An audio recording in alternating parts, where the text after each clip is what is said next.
सद्गुरुदेव भगवान की जय।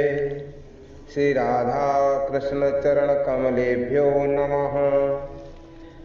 बरसाने में अनिद्रा देवी ने आजकल अपना अड्डा बरसाने को बना रखा है। बालक वृद्ध यहाँ सब ऐसे बन गए हैं जैसे ब्रह्मा ने इनके लिए विश्राम का समय बनाया ही नहीं है। इतने पर भी आश्चर्य है कि इनमें कोई विक्षिप्त नहीं। बुद्धि एवं कला की अधिष्ठात्र देवी सरस्वती को अवसर प्राप्त होता है तो वे सहर्ष सदा के लिए यहाँ सेविका बनकर बस जाना चाहेंगे। एक बार कह सकते हैं कि शीलवती स्त्रियों को काम हल्की ऊँग से चल जाता है। वे जागरण के अभ्यस्त होती हैं, दिन में गृह कार्य में व्यस्त रहती हैं। इतने पर भी अनेक प्रकार के व्रत, अनेक प्रकार की आराधना अपना लेती हैं और रात्रि उनके पति पुत्र का सत्कार करने में बीतती है। परिवार में सबके शयन के पश्चात उन्हें शैया पर जाना है और सबसे पहले जागना है। जो अल्प काल बचा उसमें भी शिशु संतान हुई तो कदाचित ही निद्रा लेने दे। अतः अत्यल्प निद्रा तथा उपवास या अत्यल्प आहार की वे अभ्यस्त होती हैं। लेकिन बालक बालिकाएं भी निद्रा न लें, ये अद्भुत बात ही कही जाएगी। बालक सब वन से लौटेंगे तो कठिनाई से कुछ क्षण रुकेंगे। अपने गृह में दिन भर साथ रहने पर भी इन्हें श्याम सुंदर के समीप पहुंचने की शीघ्रता रहती है। नंद गांव से रात्रि में तब लौटेंगे जब इनका वो सखा शयन करना चाहे। वहां भी सब धूम करते रहते हैं। बालिकाएं बैठी रहती हैं, भैयाओं की प्रतीक्षा करती रहती हैं। प्रायः सब स्त्री कीर्त कुमारी के समीप ही रहती हैं और एक ही धुन रहती है इन्हें, भैया नहीं आई। भाइयों के आए बिना ये भला भोजन करने वाले हैं, ये विश्राम करें। बालक आते हैं तो जैसे अपने सखा के गुण की मादकता में मतवा ले आते हैं।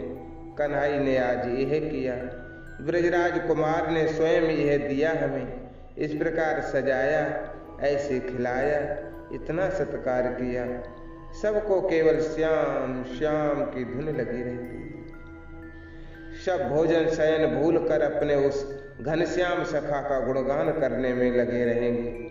और बालिकाएं तो बालिकाएं हैं, वृद्धाएं तक सुनने में तन्मय बनी रहेंगी, खोद खोद कर पूछती रहेंगी। माताओं तक को भूल जाता है कि उनके बालकों को कुछ खाना या सोना भी चाहिए।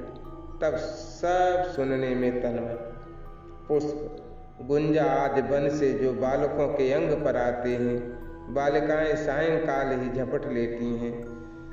बालक जब नंद भवन से लौटते हैं, उनके शरीर पर कोई मणि मुक्ता वस्त्र अवश्य मिल ही जाता है जो वहाँ से लाए हों, और उसे बालिकाएं अपना स्वत्व मानती हैं। भाई उन्हें दिखाकर तनिक खिजा ही सकते हैं, ये नहीं दूंगा, ये मेरे सखा का उपहार है। देर तक बालकों के मुख से श्री ब्रजराज कुमार की ये चर्चा सब सुनती रहेंगी। अनेक बार पुरुष रोक लेंगे बाहर बालकों को और वे उनसे यही चर्चा सुनेंगे। तब महिलाओं को प्रतीक्षा करनी पड़ती है। तेरे सखा ने कहीं चोरी नहीं की? कोई वृद्धा या बालिका पूछ ले सकती है, उसे दूसरा कुछ नहीं मिला होगा तो तेरे छींके के पदार्थ ही चुराता होगा। तू घर में चोरी ही करती है क्या? बालक वन में भले परस्पर लड़ते झगड़ते हों, यहाँ कोई उनके सखा को कुछ कह दे, ये तनिक भी सहन नहीं। ये रूठेंगी, चार सुनावेंगी और कहेंगे उसके छीके में उसकी मैया इतने पदार्थ भर देती है को हम सब को बलात् खिलाता रहता है। ना लो तो गुदगुदा कर मुख में डालता है, उसे तो देना ही देना आता है। बड़ी मनुहार करो तो कहीं किसी सखा के कर का ग्रास मुख में लेता है। ये चर्चा चलने लगती है तो किसी को समय का ध्यान कहाँ रह पाता है। रात्रि का दूसरा प्रहर कब इसमें बीत जाता है पता ही नहीं लगता। बालकों को बलात् शैया पर भेजना पड़ता है और वहाँ भी वे बार बार उठ बैठते हैं। उन्हें अपने सखा की कोई बात स्मरण आती है और समीप के पिता चाचा ताऊ को सुनाने लगते। बालिकाएं बड़ी बूढ़ियां तक समीप ही कहीं कान लगाए खड़ी रहती हैं। कृष्ण चर्चा सुधा श्रवण का लोभ छोटा तो नहीं है।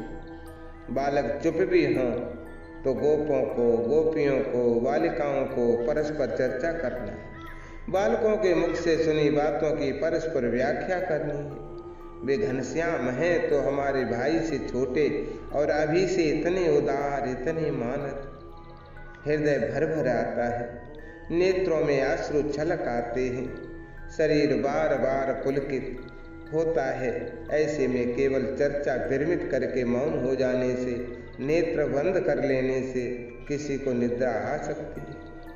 इस आनंद के सम्मुख निद्रा के विश्राम की कोई आवश्यकता रह जाती है क्या? अरुण चूड़ बोल उठ पड़ता है, तब पता लगता है कि रात्रि तो व्यतीत हो गई। स्त्री पुरुष बालक बालिका सब हड़बड़ा कर उठ बैठते हैं। निद्रा हो आई हो तो जागने जगाने की बात उठे। सबको सैया से उठ ही तो जाना है, सबको झटपट स्नान करना है। पुरुषों को बालकों को भी स्नान करके गोदोहन करना है। गायों को इससे पूर्व भी चारा देकर तृप्त कर देना आवश्यक है। स्त्रियों को बालकों के लिए कलेव बनाकर उनके छींकों में सजा देना है। बालिकाएं इसमें तो सहायता करेंगी ही, गवाक्षों के समीप लाजा सुमन भी एकत्र करेंगे। नंदनंदन का ठिकाना क्या कि आज शीघ्र नहीं चल देंगे। इधर ही गायों को लेकर निकलना है। उन्हें सखाओं के साथ बरसाने में सबको तोड़ा है। यहाँ का जागरण सैया से कुक्कुट ध्वनि सुनते ही उठ खड़े होने, व्यस्त हो जाने को जागरण कहना हो तो कह दीजिए। गोदोहन, ब्रज में गोदोहन बालक कहते हैं, बालक करते हैं, यह भी केवल कहने की बात है। सच बात तो ये है कि गोदोहन कोई करता नहीं, केवल दुग्ध पात्रों में लिया जाता है। बालक तो नाम करने के लिए गायों के नीचे उनके स्तनों से हाथ लगाकर बैठ भर जाते हैं। गायों के स्तनों से दूध की धाराएं तो स्वतः झरती हैं। कन्हई जैसे ही दाऊ भद्र के साथ स्नान करके आता है, भवन में दोहनी लेने भागता है। तीनों को अपनी अपनी दोहनी लाकर अभी रख देनी है। पहले गोवंदन, गोपूजन, फिर गोदोहन। किंतु गायें ही नहीं, बछड़े बछड़ियां तक श्याम को देखते ही हुंकार करने लगती हैं। शव द्वार की ओर मुख करके पुकार प्रारंभ कर देती हैं। स्थिर रहता है केवल बाबा का महावृषभ धर्म। कृष्णचंद्र के साथ बाबा सेवक सब गोष्ठ में प्रवेश करेंगे। राम श्याम पहले धर्म की पदवंदना करके पूजन करेंगे। खुरों पर जल चढ़ते ही धर्म सिर नीचे कर लेता है। बालक इसे भाल पर कुमकुम तिलक करते हैं, अक्षत लगाते हैं, श्रृंग पर जल डालते हैं, पुष्पमाल्य पहनाते हैं, धूप दीप निवेदन करके दूर्वा मोदक का नैवेद्य ग्रहण करता है धर्म। अब गोप जंतु सब पृथक पृथक करेंगे। कभी कामदा का पूजन राम करेगा तो कपिला का कृष्ण, लोहिता का भद्र और कभी कोई और क्रम। पता नहीं कैसे ये तीनों इतनी गायों का पूजन कुछ क्षणों में कर लिया करते हैं। बाबा और सेवकों को तो केवल सहायता भर करनी होती है। गो पूजन के पश्चात सब बछड़े बछड़ियों के विभाग में प्रवेश करेंगे। इनका पूजन थोड़ा कठिन होता है। ये सब बालकों को घेर लेंगे, सूंघेंगे, कूदेंगे। इनमें तो बाल का तिलक और पहनाई गई पुष्पमाला देखकर पहचान करना पड़ता है कि किनका पूजन हो गया और किनका शेष। इनमें कम ही तृण या मोदक मुख में लेते हैं। द्वार भले ही खुला है, किसी को दूध पीने किसी गिरता नहीं। राम श्याम के समीप से एक भी हटना नहीं चाहता। अब यही उपाय है कि राम श्याम इनके समीप से गायों के समीप पहुँचें, तभी ये सब बालकों के साथ उस विभाग में चले।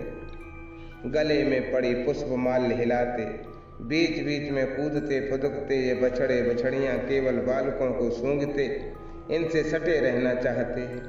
भद्र, राम बाबा और सेवक भी इनको पकड़कर इनकी माताओं के पास ले जाते हैं।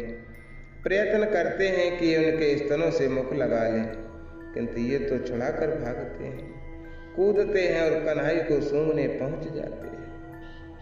व्यां बछड़ा और बछड़ी श्याम को सूंघ कर बोलते, कूदते और सिर से ठेलते। ये पशु शिशु मानो कहते हैं, तू यहाँ क्यों खड़ा है? मेरी माँ का दूध भी कितना मीठा है, चलकर पीकर देखना। तो दूध पी, नहीं तो दादा तेरा कान पकड़ेगा। भद्र कामदा के दूध के समान श्वेत बछड़े गौरव के कंठ में दोनों भुजाएं डाले उसे खींचता, समझाने के प्रयत्न में है, तू दूध पी ले तो मैं दूंगा तेरी मैया को। गौरव ने दूध पी लिया। बछड़े ने माता के स्तनों में मुख लगाया तो भद्र ने ताली बजाकर प्रसन्न होकर कहा और अपनी दोहनी लेने भागा। अब जिस गौ के स्तन को उसका शिशु मुख लगा देगा वही तो पहले दुही जाएगी। दाऊ और कन्हई भी दोहनी लेने दौड़े। कोई आवश्यक नहीं है कि एक बालक गोदोहन के लिए एक एक गाय के नीचे बैठे, तीनों एक ही गाय को दूहने बैठ सकते, अथवा अकेले अकेले भी बैठ सकते। बालक एक गाय को दूहना आरंभ कर देते हैं, तब बछड़े बछड़ियाएं सब की समझ में आता है कि उनको भी अपनी माता के स्तनों में मुख लगाना चाहिए।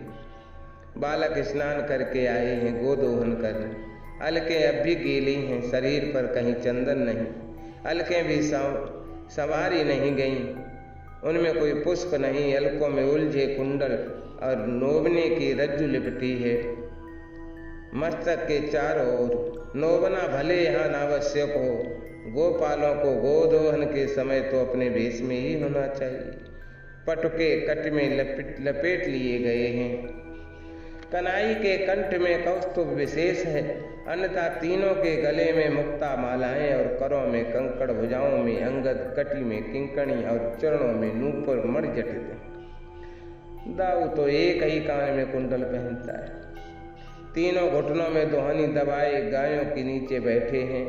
गायों के स्तनों से उज्जवल दूध की धाराएं जर रही हैं। कनाई शांत स्थिर तो कोई काम कर नहीं सकता। ये इतना चपल है कि दूध की धार दाऊ बाबा या किसी वृद्ध गोप के मुख या दाढ़ी पर मारने में भी संकोच नहीं करता। कहीं दूध की धार किसी के नेत्र में सीधी पड़ जाए तो खिलखिलाकर हंसेगा, ताली बजावेगा और दोहनी भूमि में रखकर उसके नेत्र अपने पटुके से पहुंच जाएगा। ये उद्यम करता है तो दूसरे इसे छोड़ देंगे। भद्र इसके ऊपर दूध की धार तो चलावेगा ही। दाऊ भी कभी कभी छोटे भाई के ऊपर दूध की धार मार देते हैं, इससे श्याम जो प्रसन्न होता है ना। बालक गायें दूहते हैं, गायें हुंकार करती हैं और दुग्ध झरता रहता है उनके स्तनों से। दूध के बड़े पात्रों में गोप उड़ेलते रहते हैं। बाबा ही अंत में कहते हैं, अब दूध गायों के बच्चों के लिए रहने दो। बछड़े बछड़ियां अब दूध पिएंगे। अपनी अपनी दूध भरी दोहनी लिए राम श्याम और भद्र भवन में जाने को उठ पड़े हैं। इनके श्याम गौर अंग पर मुख पर भी दूध के उज्जवल बिंदुओं की अद्भुत शोभा है। गोप बालक, अंततः बालक बालक ही है। इनका जैसे जन्म सिद्ध स्वत्व है कि माता पिता से रूठना, उलझना, दूसरे की त्रुटि हो तब तो ये रुष्ट होंगे ही, अपनी त्रुटि हो तो भी बड़ों से रूठेंगे कि इन्हें संभाला क्यों नहीं गया। सब दिन भर गायों के पीछे बन बन भटकते रहते हैं। सायंकाल लौटकर भी न घर टिकते और न कुछ मुख में डालते। सबको नंद भवन भागने की पड़ी रहती है। ब्रजराज कुमार का साथ ये क्षण भर को छोड़ना नहीं चाहते। ब्रजरानी यशोदा को तो कभी अपने पराये का पता ही नहीं लगा। वे इन सबको अपने गर्भजात के समान ही स्नेह देती हैं, खिलाती हैं, धूम करते रहते हैं सब ब्रजपथ के समीप देर तक। इन्हें तो रात्रि में उठा लाना पड़ता है, वहीं ऊँघने लगते हैं या सो जाते हैं। अब इन्हें प्रातः शीघ्र कैसे जगा दिया जाए? न जगाओ तो रूठते हैं, झगड़ते हैं, छींका फेंकने लगते हैं। सब जानते हैं कि कोई बालक वन में कलेव का छींका न ले जाए तो भूखा नहीं रहे। उसे झूठ मूठ को भी कोई चढ़ावेगा नहीं, किंतु ये कोई अच्छी बात है। इस बहाने ब्रजराज कुमार कि मुख तक कुछ पहुंचाने का अवसर भी जाता रहेगा। बालक तो सब एक साथ ही वन में कलयुग करेंगे। नंद भवन से सोते बालक को भी उठा लाओ तो घर में आकर जाग जाए, न जागे तो घड़ी याद घड़ी में जागेगा और उसी समय अपनी सोती मैया अथवा बाबा को जगावेगा। उसे उसी समय मैया को बतलाना रहता है कि प्रातः वन में क्या क्या कलयुग में ले जाएगा, क्या विशेष खिलौना या वाद्य आदि उसे बड़े सवेरे चाहिए। अब रात्रि में जब कि पूरा ब्रज सो रहा या सोने जा रहा है, बालक चाहता है कि उसकी बतलाई सब वस्तुएं अभी से उसके सिरहाने रख दो, बहला कर उसे उस समय सुला दिया जाए। किंतु प्रातः कुछ भी कम मिला तो रूठेगा, झगड़ेगा। बालक प्रतिदिन रात्रि में बार बार कहते हैं कि उन्हें सवेरे शीघ्र जगा दिया जाए। जो थोड़े बड़े हैं अपने पिता के समीप सोते हैं, वे ही नहीं तोक जैसे छोटे बालक रात्रि में चाहे जब चौंक कर उठ बैठते हैं, मैया को जगाकर पूछते हैं सवेरा हो गया, अभी तो कुक्कुट भी नहीं बोला। बालकों को समझाना पड़ता है। रात्रि में कितनी बार ये इस प्रकार चौंक कर उठेंगे, कुछ ठिकाना नहीं। इनको निद्रा में भी यही धुन की उठकर कन्हई के साथ यमुना स्नान करने पहुंचना है। इन नन्हे बालकों की बहुत सवेरे तो जगाने को हृदय नहीं चाहता, किंतु गोपों को भी तो ब्रजराज और श्री ब्रजराज कुमार के साथ ही यमुना स्नान करना रहता है। स्नान तक को सब भूले रहेंगे, किंतु जल में से निकलते ही इनकी हड़बड़ी देखने योग्य होती है। कोई अपने पिता, कोई चाचा आदि को पूरा शरीर पहुँचने नहीं देगा। धोती कछनी भी सब उल्टी सीधी लपेटेंगे और भागेंगे।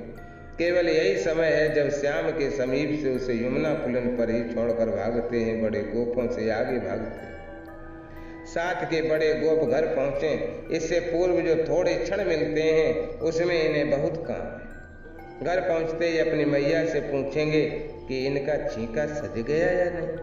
अब इनकी माताओं को इनके केस सुधारने, इन्हें चंदन तिलक अंजन लगाना है, कुछ नवीन आभूषण पहनाने हैं और इनको अपना छींका, श्रृंग, वेणु, लकुट और संभालना है।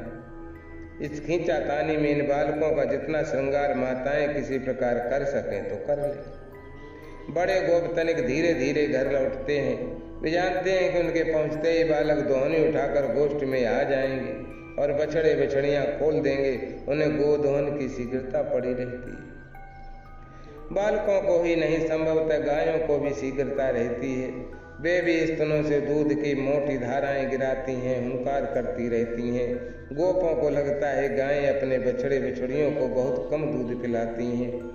बालक गोदोहन करके हटेंगे और ये सब हुंकार करती गोष्ठ से निकलने को छटपटाने, धक्का धुक्की करने लगेंगी बछड़ों को दूध पिलाने के लिए।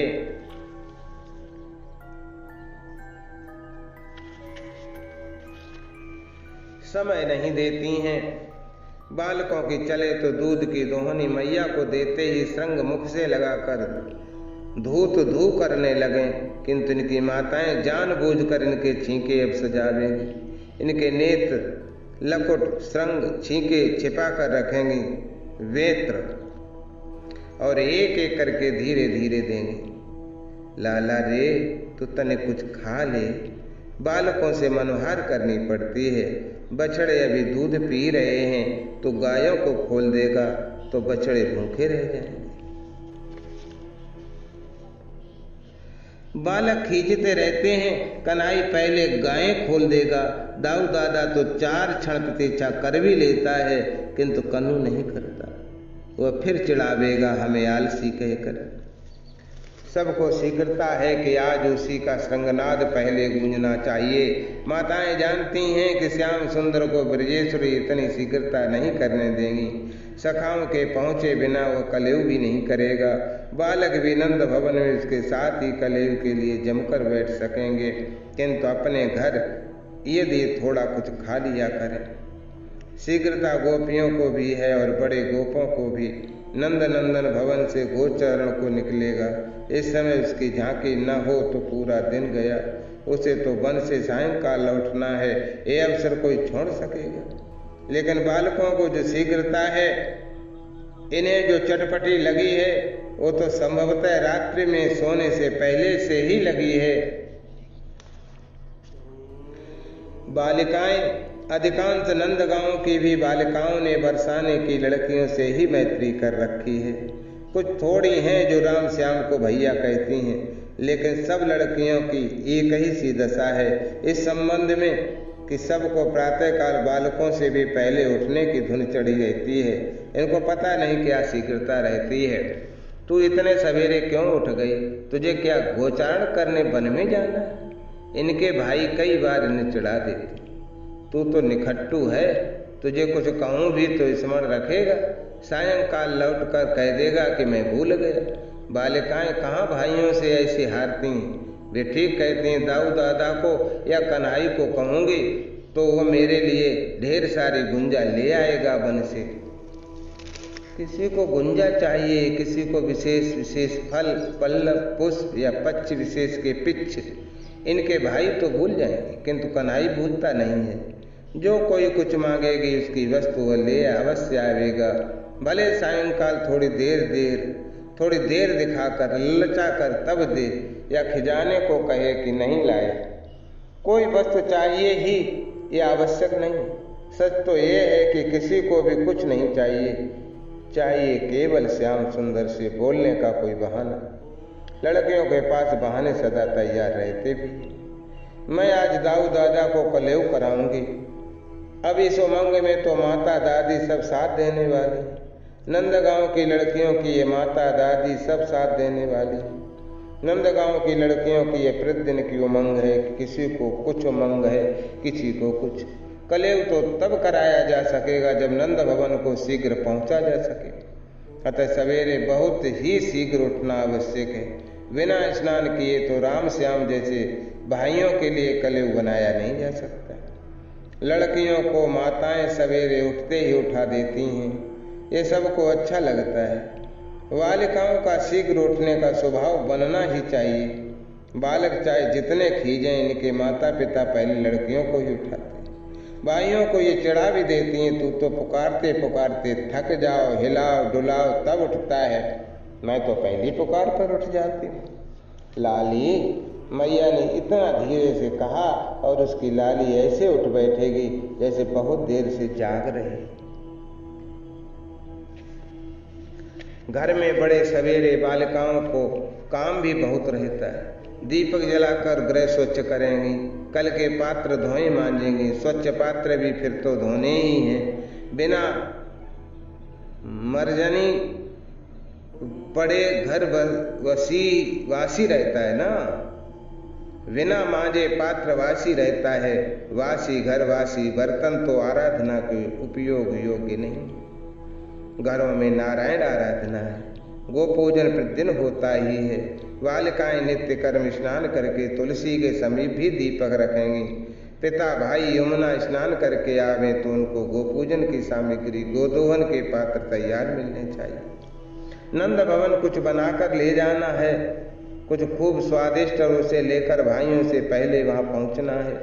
बालिकाएं तो ऐसे ही उठकर कहीं नहीं चल दे सकती, उन्हें अपना श्रृंगार भी तो करना होता है। इसमें माताएं उनकी सहायता भी करती हैं। कल प्रातः दाऊ दादा और कन्हई के लिए क्या बनाकर ले जाना है, ये चिंतन चर्चा और उसकी खटपट में लगना तो आज ही बालकों के वन में जाते ही प्रारंभ हो जाएगा। दोपहर की छाक बनती रहेगी और कल प्रातः की चर्चा चलती रहेगी। दाऊ दादा बहुत सदैव रहता है, बहुत सीधा है। उसकी थाल में जो भी रख दो अस्वीकार नहीं करता, किंतु उसकी थाल तो सबकी है। चाहे जो बालक उसके थाल में रखा पदार्थ उठाकर मुंह में रख लेगा और वह पदार्थ जिस बालिका ने थाल में रखा था उसे अंगूठा दिखावेगा। इस विषय में सब एक जैसे। सगे भाई तक बहन का परसा पदार्थ मुख में डालकर उसे अंगूठा दिखा देते। कन्हई चपल है, नटखट है, ये किसी के भी पदार्थ को खट्टा, कड़वा या सड़ा भूसा कहकर मुख बनावेगा। जब कोई बालिका उदास होने लगेगी तो झपट्टा मारेगा, मटकेगा, चिढ़ावेगा। पहले तो श्याम बहुत कम अवकाश देता है कि कोई इसके मुख में अपने हाथ से ग्रास दे। ये सौभाग्य तो सखाओं का स्वत्व है। किसी कन्या को अवसर भी मिला तो उसके अंगुली दांतों में नहीं दबा लेगा, ये कोई निश्चय तो नहीं। बालिकाओं को भाइयों के भाल पर तिलक करना रहता है। राम श्याम के भाल पर सब तिलक करना चाहती हैं। सबको अपने सुमन इनकी अलकों में सजाने हैं, किंतु कन्हई इतना समय देता नहीं है। ये इधर से उधर कूदता फुदकता रहता है, मैया को भी इसे सजाना रहता है, अनेक चेतावनियां देनी रहती हैं। बालिकाएं ही नहीं, गोपियां सबको प्रातः नंद भवन पहुंचना है और वहां से अपने घर तो तब लौटना है जब बालक वन में चले जाओ। बालिकाओं की सब शीघ्रता नंद भवन पहुंच जाने तक है, यहाँ आकर तो इन्हें घर द्वार सब भूल जाया करता है। गोपियों में परस्पर चर्चा होती है, लाली तो कलेव करती है नहीं। नंद भवन से लौटते ही दोपहर की छाप को बनाने सजाने में जुट जाएगी। कितना भी खींचो भोजन तो इसे जैसे काटता है, 2-4 ग्रास गले से नीचे उतार ले तो बहुत हुआ। सब घरों की एक ही दशा है। बालिकाओं को अवकाश नहीं अपनी ओर ध्यान देने का।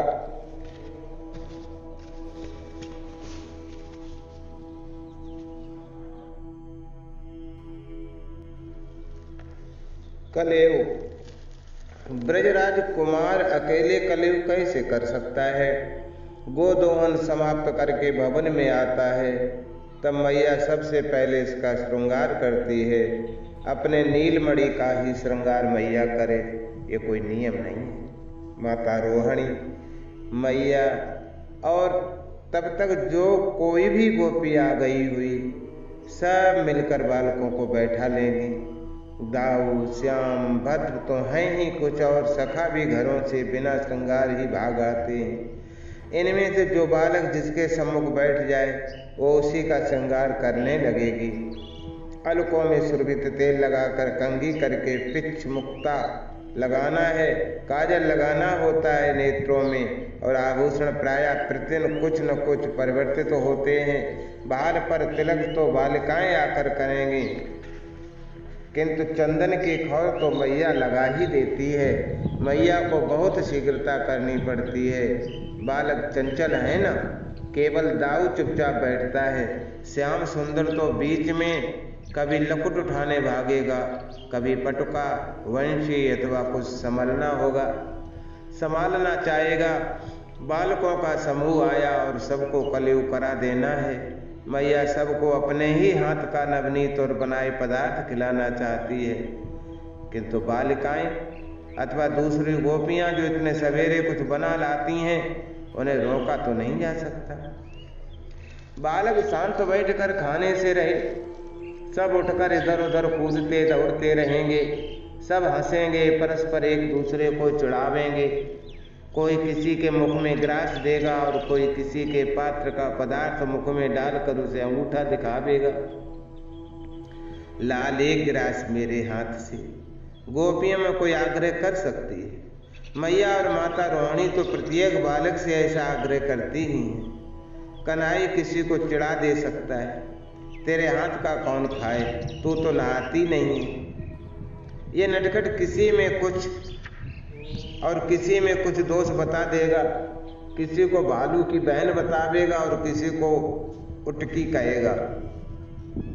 लेकिन चिढ़ाकर ग्रास स्वीकार करके या तो उसका पूरा झपट लेगा या उसका पूरा हाथ मुख में ले लेगा। तू काटेगा, ले काट। बहनों से नटखट हार जाता है। ये जब अपनी अंगुली या हाथ इसके मुख में से हटाना नहीं चाहती तो हंस पड़ता है और उल्टे पूछने लगता है, तुझे बन से क्या मांगना है? मैया को कैसे संतोष हो? सचमुच उसका ये नील सुंदर कुछ खाता नहीं, ये तो दूसरों को ही खिलाने में लगा रहता है। कोई सखा अथवा लड़कियां जो कुछ इसके मुख में दे देती हैं, बस वही। मैया ठीक ही तो कहती है कि जब उसके सम्मुख इतनी मनोहार करने पर भी ये इतना तनिक सा खाता है, तो वन में दोपहर में भला क्या खाता होगा। मैया प्रतिदिन कलेव के लिए नवीन नवीन पदार्थ बनाती है, किंतु कृष्ण को जो प्रिय लगे, जो स्वादिष्ट लगे, उसे यह दादा को, सखाओं को खिला देना चाहेगा। गुदगुदा कर हंसकर मुख में भर देना साधारण बात है, और दूसरा कोई इसके मुख में देने लगे तो इतना तनिक सा काटेगा जैसे छोटी चिड़िया हो। कलेव करेंगे सब तो अभिमुख कपोल उदर पर दही नवनीत पोत लेंगे। आवश्यक नहीं कि अपनी असावधानी से ही ये लगे। दूसरे जानबूझ कर भी लगा देते। कन्हई तो किसी गोपी या बालिका का मुख उज्जवल किए बिना किसी दिन कदाचित ही मानता है। श्याम नटखट तो है ही, बहुत भोला है। ये अपना दधिसना हाथ माता रोहिणी या मैया के कपोल पर चाय जब रख देता है, कुछ कहने या अपनी ओर आकृष्ट करने के लिए। तूने तो मैया के कपोल पर जूठा दही लगा दिया, कोई भी गोपी हंसकर छेड़ देती। तेरा कपोल ऐसा अस्वच्छ क्यों? कन्हई उसके पूरे मुख पर दधलेप किए बिना मानेगा नहीं। वो भागना या दूर हटना चाहे तो माखन फेंक कर मार देगा। अब माखन का लोंदा नाक पर जाकर आसन लगावे या आंख पर। कलयुग के लिए गोप पूरा समय नहीं देते। ये मैया को प्रतिदिन लगता है, पता नहीं बड़े गोपों को महर को क्या शीघ्रता रहती है कि बालकों को कलयुग भी नहीं करने देते और गाय खोल देते। गाय छूटते ही भवन द्वार पर दौड़ आवेंगी। वे द्वार खुला पावे तो सीधे भीतर आ जाएं। मैया सावधानी पूर्वक द्वार बंद कराई रहती है, लेकिन गायें द्वार पर से हुंकार करने लगती हैं तो बालक उठ खड़े होते हैं। तब इनमें कोई ठीक ठिकाने हाथ मुंह भी नहीं धोता। सबके मुख हाथ शरीर झटपट पहुँच दे दो।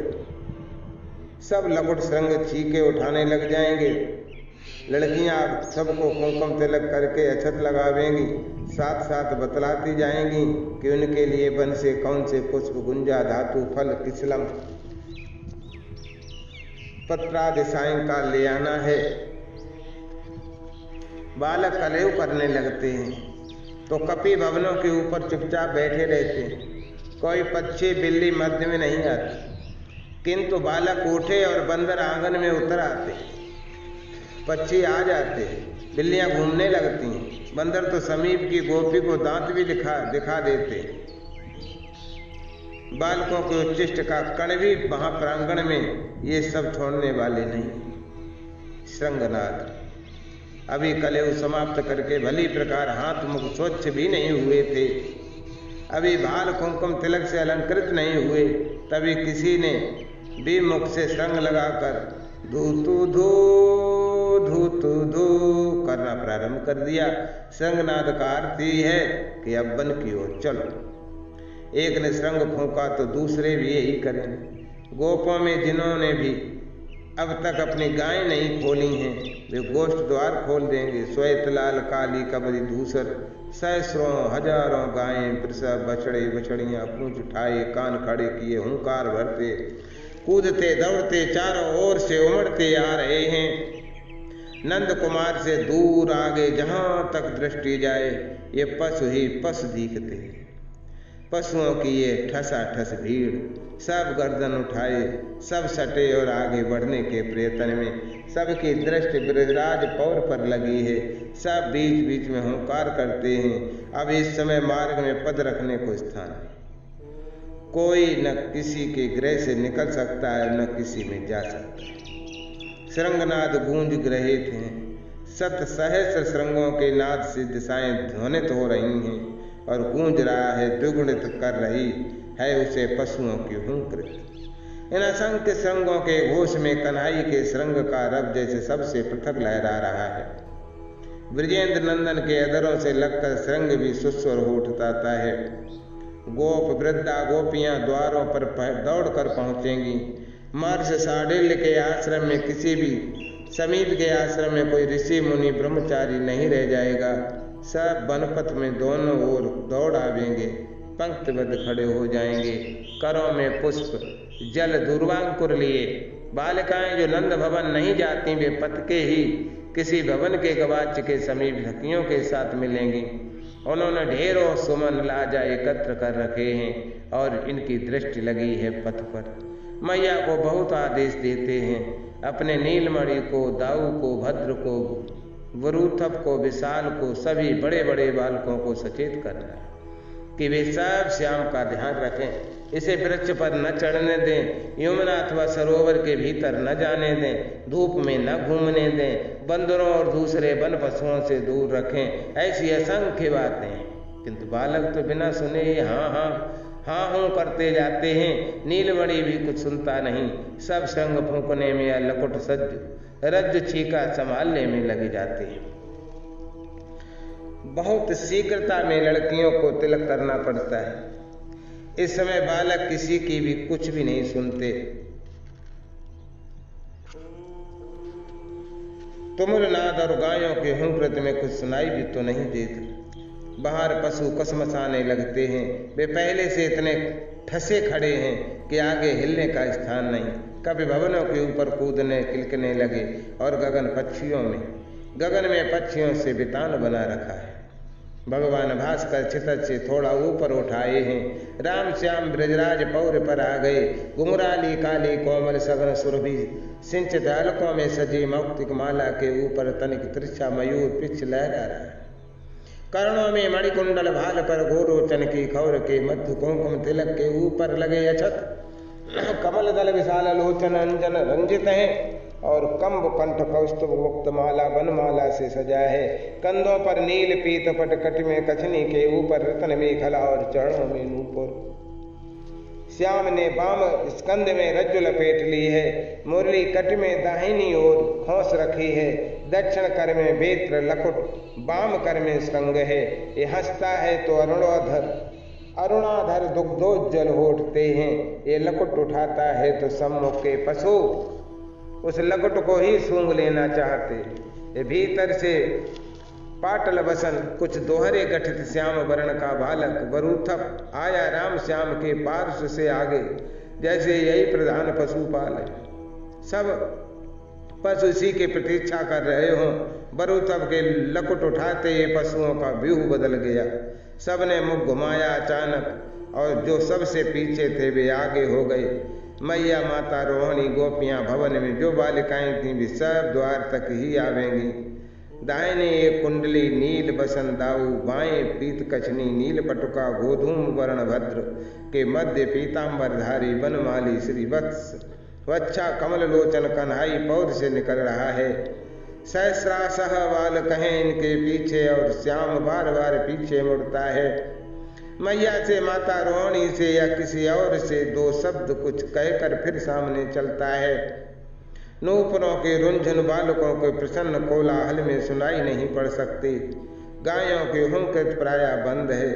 वे वन की ओर चल पड़ी हैं, किंतु ये पशु भी बार बार मुड़ मुड़ कर अपने पीछे बाल गज के समान झूमते आते अपने गोपाल को बार बार देख लेते हैं। ये तो मुड़कर उस घनश्याम को सूंघने पहुंच जाएं, किंतु बरूथप का उठा लकुट उन्हें वन की ओर बढ़ने को प्रेरित कर रहा है। गूंज रहा है तरुण विप्रों का शंखनाद और दो क्षण पीछे तो उनका सस्वर स्वस्थ पाठ गूंजने लगा। पथ के दोनों ओर के गवाक्षों से सुमन लाजा दूर्वांकरों की अजरस्त वस्त्र वर्षा चल रही है। मुनिमंडलों के करों से अभिषेक सीकर पड़े हैं। ये आया बरसाने के सखाओं का मंडल हंसता दौड़ता। दाऊ ने कन्हाई ने सब बालकों ने अंक माल दी। बरसाने का पशु यूथ एक हो गया पशुओं के साथ। गगन में पक्षियों ने उठकर छाया कर रखी है। कपिदल भवनों पर कूदता बढ़ रहा है। साथ साथ ब्राह्मणों मुनिगणों ब्रह्मचारियों वृद्धाओं को मस्तक झुकाते गवाक्षों की ओर देखते या कहीं कोई पुष्प फेंकते घूमता झूमता ब्रजराज कुमार अग्र तथा सखाओं के साथ गायों के पीछे वन की ओर जा रहा है। आगे आगे चलता है बाबा का महावृषभ धर्म, जैसे कोई सचल हिमशिखर हो।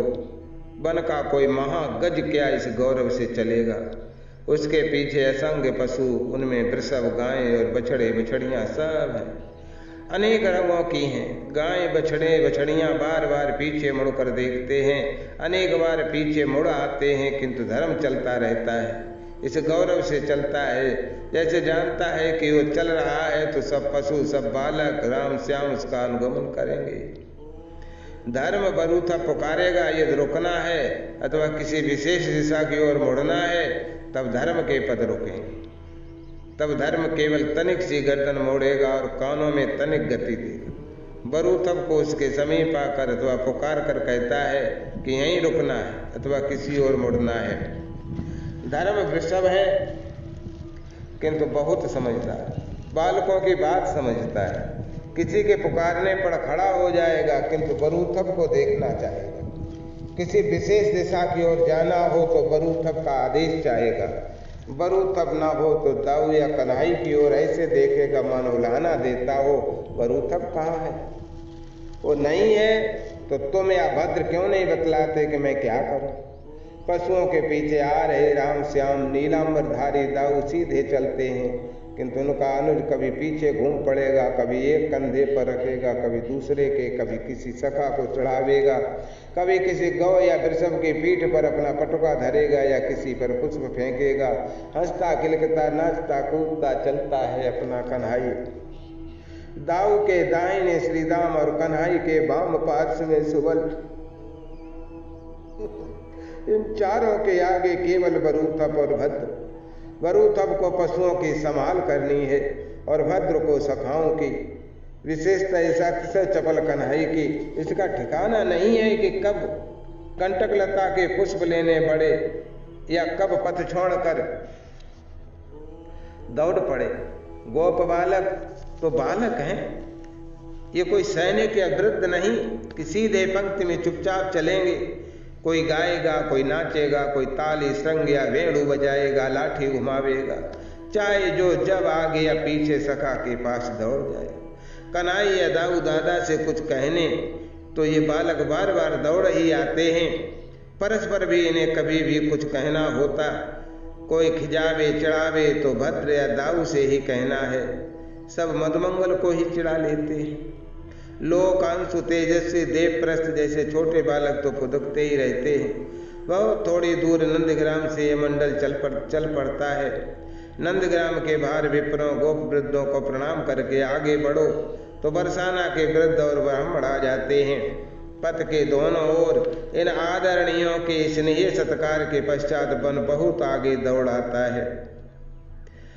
सचमुच वन ही आगे दौड़ आता है। वृक्ष लताएं अचल हैं, अन्यथा वो भी दौड़ आते, किंतु वन के पशु पक्षी तो अचल हैं नहीं। सूर्योदय होते न होते तो वन के सब पशु पक्षी श्रृंग तितलियां तक वन के सीमा के समीप आ जाते।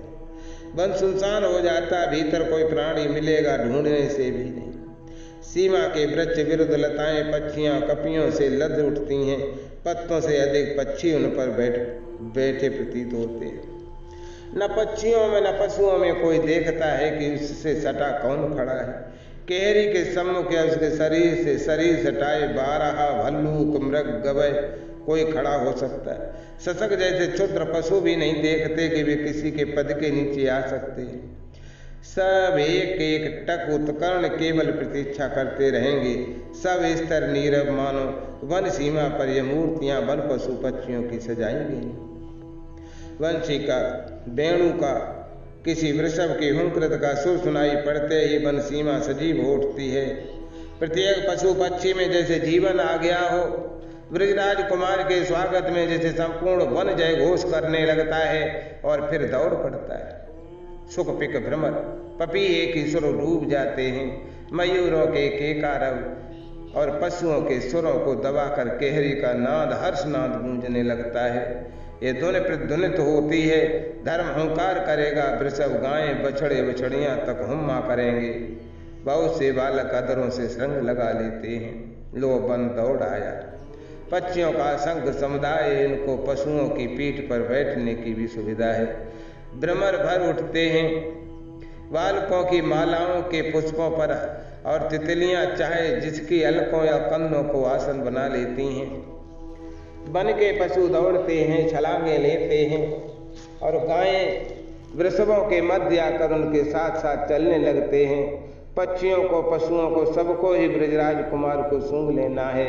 सृष्टि जीवन प्राण तो श्याम है, श्याम है तो सृष्टि चेतन है। श्याम है तो आकारों में आनंद है। नंद नंदन आता है तब वन में जीवन आता है।